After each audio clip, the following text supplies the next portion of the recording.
Ya. Jazakumullah khairan atas pertanyaannya. Pertama beliau menanya, boleh tidak saya sebagai seorang pencukur mencukur jenggot pelanggan ketika dia meminta cukur? Kita katakan tidak boleh, ya tidak boleh. Kenapa? Karena kita disuruh untuk tolong menolong dalam kebaikan, tidak tolong menolong dalam kejelekan. Wa ta'awanu 'alal birri wat taqwa wa la ta'awanu 'alal ismi wal udwan. Kita disuruh untuk tolong menolong dalam kebaikan dan tidak disuruh, kata Allah, jangan kalian tolong menolong dalam al-ismi wal udwan, dan jangan tolong menolong dalam dosa dan kejelekan. Maka kita tidak boleh ya membantu dia untuk menolong dia dalam kejelekan, untuk mencukur jenggotnya. Terus bagaimana solusinya, Ustaz? Antum tulis aja nanti di toko antum, misalnya saya tukang cukur tapi saya tidak mencukur jenggot, ya, semacam itu. Maka jelaskan semacam itu, tidak ada masalah. Ya kalau seandainya dia mau ke tempat antum, ya alhamdulillah. Kalau seandainya dia tidak, insya Allah rezeki itu luas ya, rezeki itu luas ya. Allah Subhanahu Wa Taala mengasih kita rezeki ya dari arah yang tidak sangka-sangka.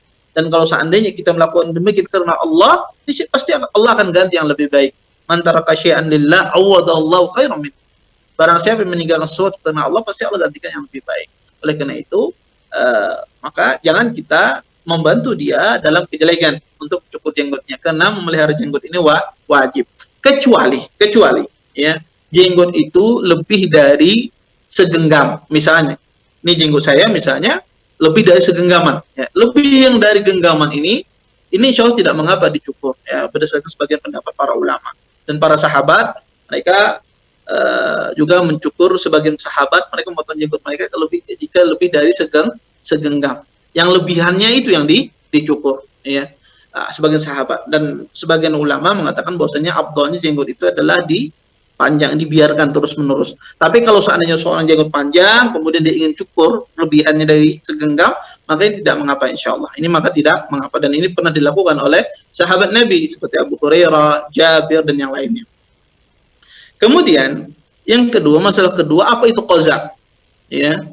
Apa itu qaza? Qaza itu adalah seseorang menggundul sebahagian, meninggalkan sebahagian. Misal, ini rambut saya gundul bagian kanan sini atau bagian kirinya saya gundul, kemudian saya sisakan bagian atas. Ini namanya qaza. Tapi kalau seandainya tidak digundul, ini agak pendek dikit, di sini kanan kiri agak pendek, ya, di atas agak tebal dikit, ini insya Allah tidak termasuk bagian dari qaza. Qaza itu artinya adalah dia menggundul sebahagian, ditinggalkan sebahagian. Artinya tidak digundul semua. Kalau orang mencukur, ima dia gundul semua, ya, atau dia tipiskan. Kalau seandainya dia gundul sebahagian tidak digundul, ini yang namanya qaza. Ini yang namanya qaza. Kalau seandainya tidak demikian, ya, artinya cuma ditipiskan saja. Misalnya ada sebagian anak muda kadang-kadang kanan kirinya itu tipis, ya,